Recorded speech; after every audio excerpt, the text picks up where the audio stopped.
Olá, pessoal. Começando mais uma aula da disciplina Álgebra Linear e Geometria Analítica 2. A gente, nessa aula, vai dar continuidade falando sobre as transformações lineares planas, ou seja, transformações do R2 no R2, que são especiais, né? A gente já vinha falando sobre dilatações e contrações, a gente falou na última aula sobre dilatação e contração na direção do vetor, tá? E agora a gente vai falar sobre dilatações ou contrações na direção do eixo X e depois na direção do eixo Y, tá? Bom, dilatação ou contração na direção do eixo X também é chamado de dilatação ou contração horizontal. Tá? As transformações que representam essas dilatações sempre vão ter uma característica, elas são sempre semelhantes ao seguinte: são transformações T, né? São transformações planas, então são de R2 em R2, que pegam vetores do tipo XY e obtêm como imagem vetores do tipo alfa, x e y. Perceba que, diferente das transformações que representam dilatações ou contrações na direção do vetor, quando a gente fala na direção do eixo x, quem é multiplicado pelo alfa, sendo o alfa um número real maior do que zero nesse caso, é apenas o x. Apenas o x é multiplicado por alfa, porque eu tenho uma dilatação ou contração na direção do eixo x. Tá? Então, nesse caso aqui, ó, alfa tem que ser um número real maior do que zero. Tá bom? Então, só para a gente entender direitinho, né, a fórmula dessa transformação, a fórmula dela é T de x, y, e essa representação é idêntica a essa daqui, né? A gente só muda a maneira de representar, mas significa a mesma coisa. T de x, y é igual a alfa x, y. Toda transformação que tiver essa cara, sendo alfa um número real maior do que zero, vai representar ou uma dilatação ou uma contração na direção do eixo x, ou seja, uma dilatação ou contração horizontal de fator alfa. Tá? A gente fala fator alfa, significa que o número que vai multiplicar aqui pelo x vai ser esse fator. Tá? Então, só para a gente entender legal, a gente precisa acrescentar algumas informações que são importantes aqui. Alfa é maior do que zero, beleza. Mas tem dois casos importantes para a gente. Quando alfa é maior do que 1, e quando o alfa é um número entre 0 e 1. Tá? Quando o alfa é maior do que 1, vai acontecer uma dilatação horizontal de fator alfa. Tá? E quando o alfa é um número entre 0 e 1, vai ocorrer uma contração horizontal de fator alfa. Tá bom? Então, é isso que a gente precisa conhecer aqui antes de mais nada, tá? A diferença entre quando o alfa é maior que 1 e quando o alfa está entre 0 e 1. Então, para a gente entender melhor, dando continuidade ainda a esse assunto, a gente precisa, primeiramente, obter a matriz dessa transformação. A matriz dessa transformação, transformações que representam dilatações ou contrações na direção do eixo x, a matriz canônica dessa transformação, né? A imagem do vetor 1, 0 vai ser alfa 0, e a imagem do vetor 0, 1 vai ser 0, 1. Então, essa é a matriz dessa transformação. Eu posso obter a imagem de vetores utilizando a matriz da transformação também. Então, para a gente entender o que significa o alfa ser maior que 1 ou o alfa ser entre 0 e 1, e ainda compreender geometricamente o que representa uma dilatação ou contração, eu vou dar dois exemplos. No primeiro exemplo, eu vou pegar um alfa maior que 1, então eu vou pegar lá o alfa valendo 2, tá? E no outro exemplo, eu vou pegar o alfa entre 0 e 1, vou pegar o alfa valendo 1,5, tá? Então, para a gente entender, se eu peguei um alfa que é maior que 1, no caso do alfa igual a 2, a gente vai ter uma dilatação horizontal de fator 2. E quando o alfa é 1,5, eu vou ter uma contração horizontal de fator 2, porque 1,5 é um número entre 0 e 1. Bom? Então, vamos ver quais são as transformações que são obtidas desses casos. Bom, se o alfa é 2, então a minha transformação horizontal de fator 2 vai ser uma transformação T de xy igual, estou substituindo o alfa por 2. Então, vai ficar 2x, y. Por outro lado, se o alfa é 1,5, então a minha transformação vai ficar T de xy igual, substituindo o alfa por 1,5, 1,5 de x e y. Vamos ver o que essas duas transformações diferentes representam para a gente. Então, eu vou fazer um gráfico para essa primeira transformação que eu vou chamar de T1 e um gráfico para essa segunda transformação que eu vou chamar de T2, e a gente já vai analisar o efeito delas sobre vetores quaisquer do R2, já que dominam o R2. Né? Então, vamos fazer um gráfico para T1 aqui. Eixo Y, eixo X. Tá? Então, eu vou pegar o vetor lá de coordenadas x vale 2, y vale 1. Pegando esse vetor aqui, x vale 2, y vale 1. Esse vetor eu vou chamar de B. X vale 2, y vale 1. Qual que é a imagem desse vetor através da transformação T1? Quem que é o T1 de V? Ou seja, o T1 do vetor V de coordenadas 2, 1. Através da transformação T1, substituindo o x por 2 e o y por 1, a gente vai ter 2 vezes x, então 2 vezes 2, que dá 4. E o y vale 1 vai permanecer valendo 1, não altera o y. Então, a gente vai obter o vetor de coordenadas x vale 4, 1, 2, 3, 4, e y vale 1. Perceba que a altura do vetor não foi alterada, ou seja, o y, a ordenada, se manteve. A única coisa que eu alterei foi o x, porque o x foi multiplicado por um alvo valendo 2. Tá? Então, esse vetor que a gente obteve de coordenadas 4, 1 é esse vetor aqui. Então, esse vetor aqui é o T1 de V. Tá? Então, o que minha transformação fez? A minha transformação fez uma dilatação horizontal na direção do eixo X, tá? Com o fator 2. Você percebe que só se eu traçar uma reta, na direção do eixo X aqui, paralela ao eixo X, o que essa transformação fez? Ela pegou o vetor V e deu uma espichada nele na direção do eixo X, ou seja, na direção de uma reta paralela ao eixo X aqui. Então, essa transformação, ela representa, quando como alfa é um número maior do que 1, ela representa uma dilatação na direção do eixo X, nesse caso, fator 2. Bom, no segundo exemplo, eu coloquei o alfa igual ao meio, ou seja, um número entre 0 e 1. Se eu calcular a imagem desse vetor de coordenadas 2, 1, tá? Através da transformação T2, ou seja, calcular T2 do vetor 2, 1, qual vai ser o resultado? Substitui x por 2, 1 vezes 2 dá 2, dividido por 2 dá 1, e o y por 1. Você percebe que o y se manteve, o que foi alterado foi o x. Né? Então, vamos desenhar esse vetor aqui, T2 de V, que é o vetor 1, 1. Então, o x vale 1 e o y vale 1. Então, vai ser esse vetor aqui. Esse vetor aqui, ele é o vetor T2 de V. Então, você percebe que em relação ao vetor V, ocorreu uma contração horizontal, uma contração na direção do eixo X. Então, é isso que é interessante a gente entender. Mas, professor, por que você escreveu a matriz da transformação ali?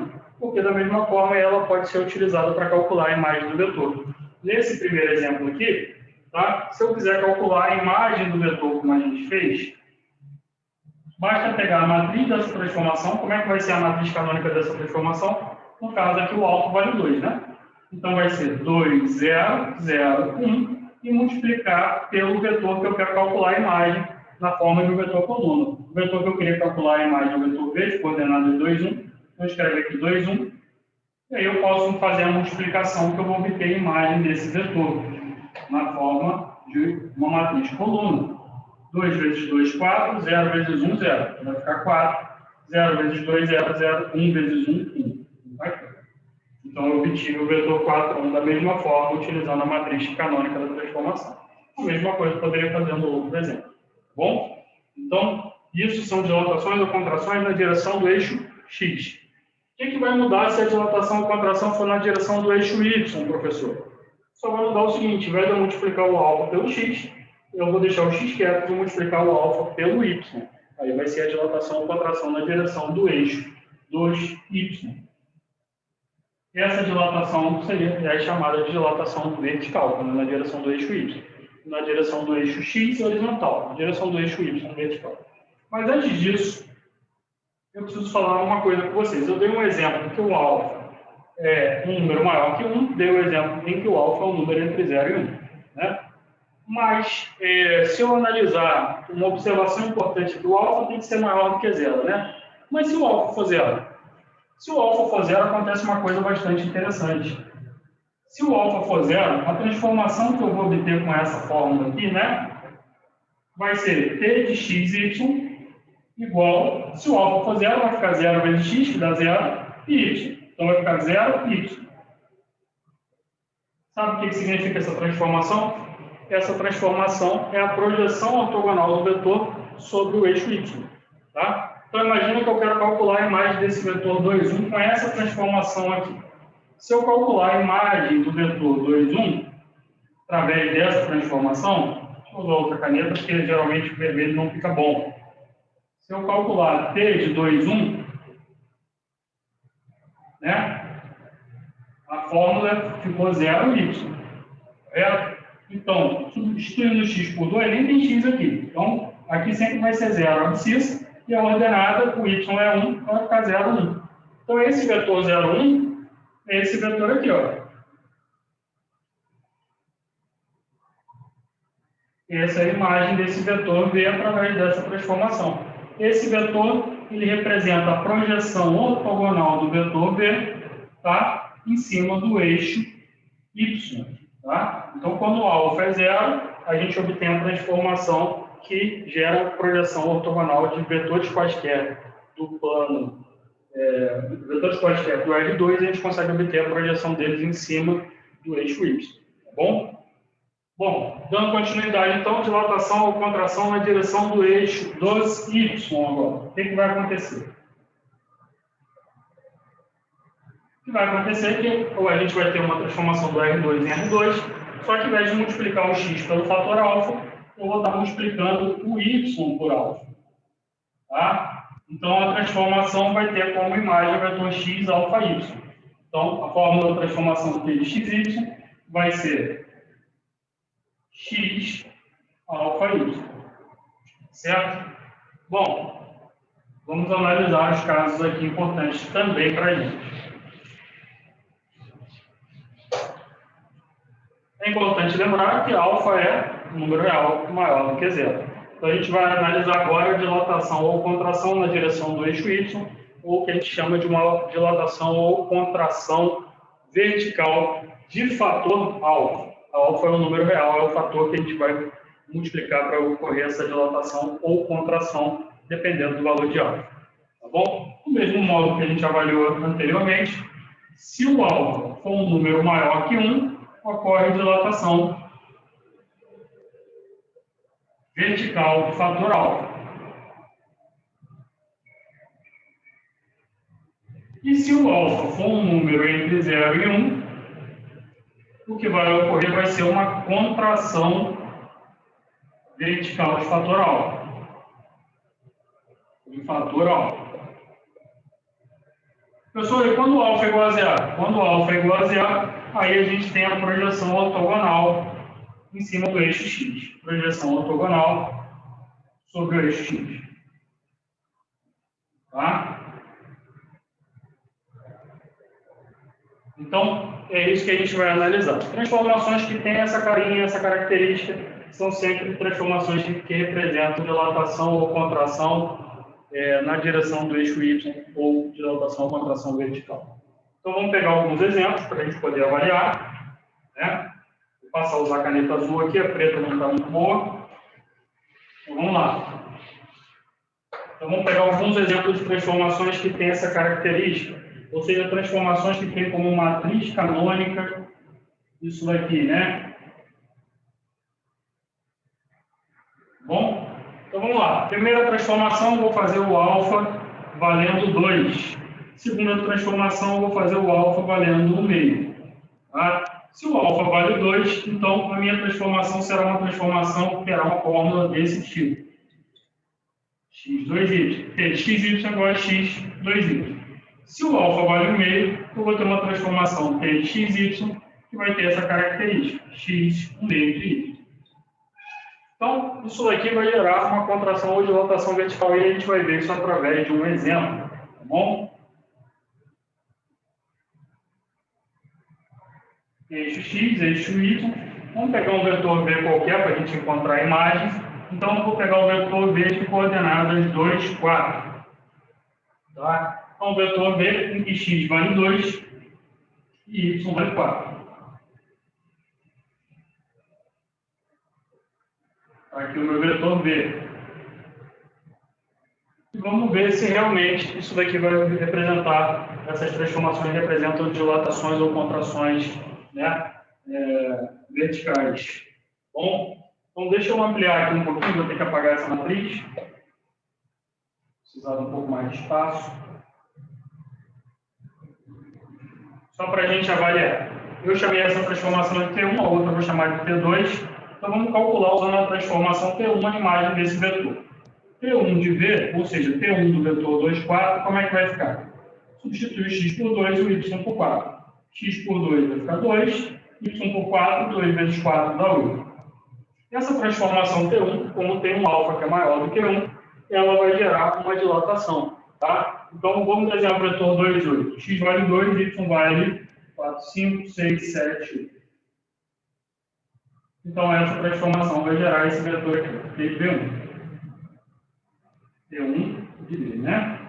Então você percebe que ocorreu uma dilatação, mas o mais importante é que essa dilatação não foi na direção do vetor, não foi na direção do eixo X, foi uma dilatação na direção do eixo Y. Se eu pegar uma reta paralela ao eixo Y, você consegue visualizar melhor que essa dilatação do vetor V foi na direção do eixo Y.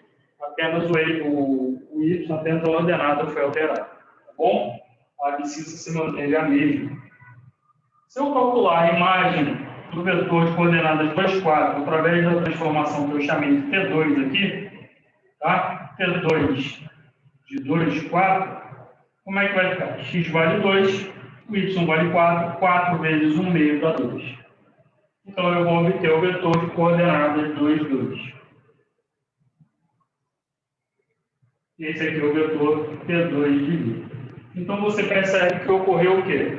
Uma contração do vetor, mas foi uma contração na direção do eixo Y. Foi uma contração na direção do eixo Y de fator 1 meio, tá bom? Uma contração vertical de fator 1 meio. Poderia usar a matriz da transformação para obter a imagem dos vetores, da mesma forma como a gente fez no exemplo anterior. É muito importante que quando você olha para uma matriz, você consiga também identificar o que aquela matriz representa. Então, se você vê uma matriz, por exemplo, uma matriz de uma transformação qualquer, que tenha essa característica aqui, ó.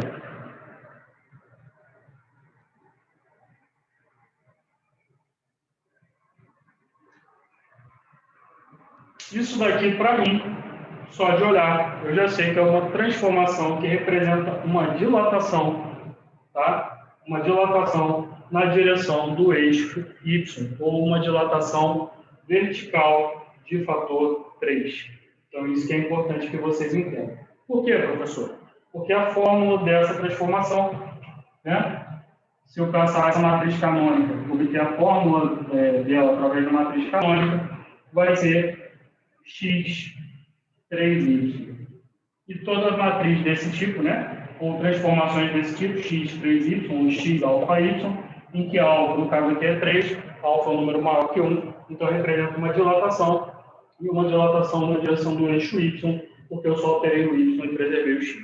Bom, então, fechamos a parte de dilatação ou contração e damos continuidade nas transformações lineares planas na nossa próxima videoaula. Desejo a todos bons estudos, não deixem de curtir, compartilhar e se inscrever no canal. Um abraço.